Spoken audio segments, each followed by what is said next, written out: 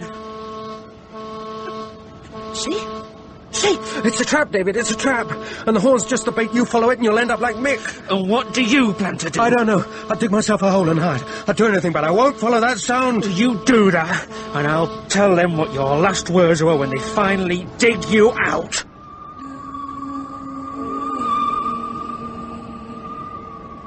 What was that? It's the wind in the wires. It's just like on the phone. You listen long enough, you can hear anything. There's nothing there.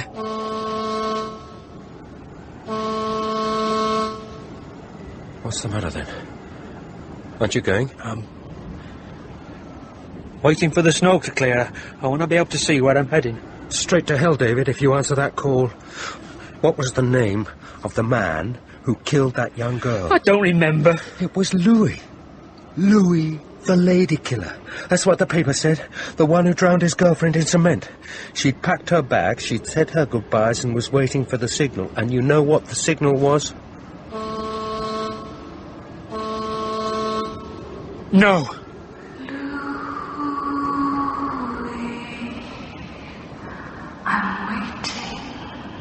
No.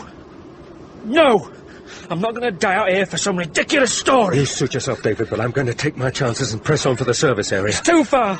You'll never make it. Maybe they've heard the horn too. Maybe they'll send out the snowplow. It's clearing. I can see it. I can see the lorry. David. I'm going. David, stop! There's someone getting out. I can't see. It's her, David, it's her. Just a moment. I'm going. Look at the way she's dressed. Those aren't winter clothes. I'm not listening to you. I'm not listening to you anymore.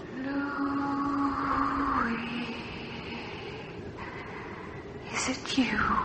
Don't go to her.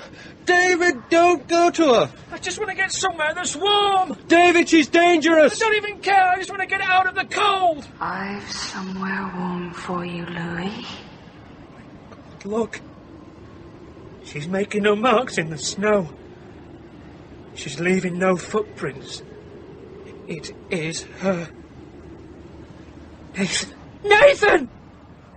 Run, Nathan, run! Leave him alone! Leave him alone! He's not Louis! Louis in jail! And you... What's the use? I'm sorry, David. I've got to get away from you. Must get away.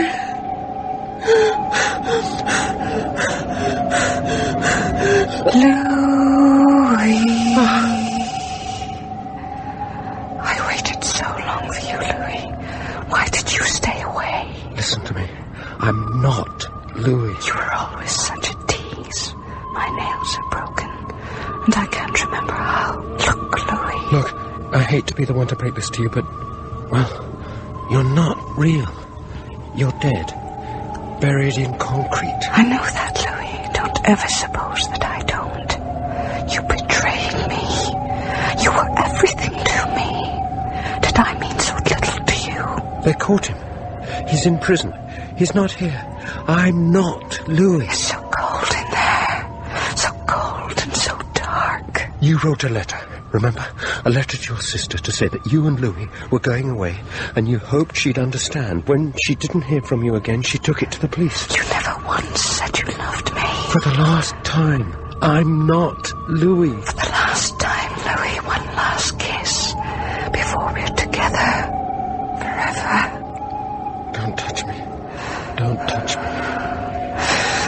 Get your nails off my face. No. No. No.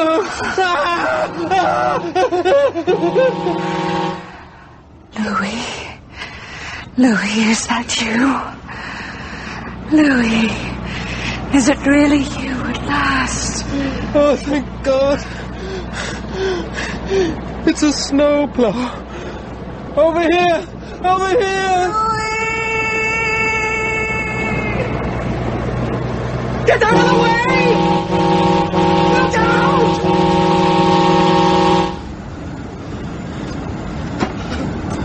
What a date! Oh, God, what a date! Over here. Oh, no, not a punter. Please, God, tell me I didn't hit a punter. You didn't hit me. Well, who then? The blade went right into something. Something, but I couldn't see what. There was nothing. You're on your own. Absolutely. And if you don't mind, I'm freezing to death here. Oh, don't move. I've got some spare blankets in the cab. What are you doing? My mate's doing the other carriageway. We have to sound the horn to keep in touch. Don't touch it. Don't worry. I've got the blankets right. Hey, what are you doing? You call this a rescue? Hey, come out of there. What do you think you're...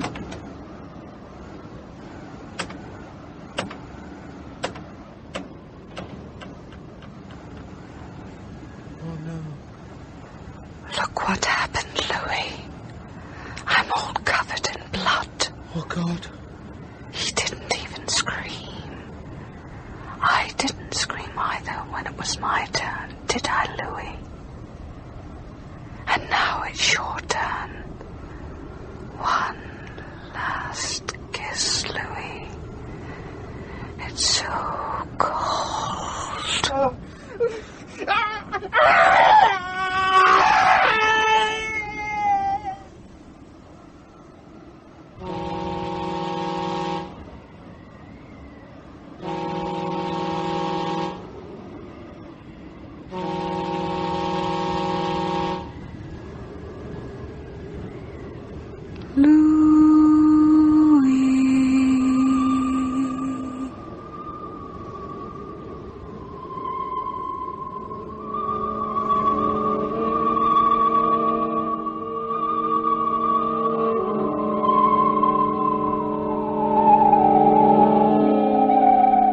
They're still searching for the dead girl's body, but you and I know she's out there somewhere, on some stretch of motorway, still waiting for Louis to turn up. So do remember, if you happen to be out driving late or when the weather's closing in, remember, she's still looking. John Castle played Nathan, Peter Gunn, David, Philip Sully, Mick, Christopher Scott, the snowplow driver, and Cara Kelly, the spectral voice. The horn was written by Stephen Gallagher and directed by Martin Jenkins.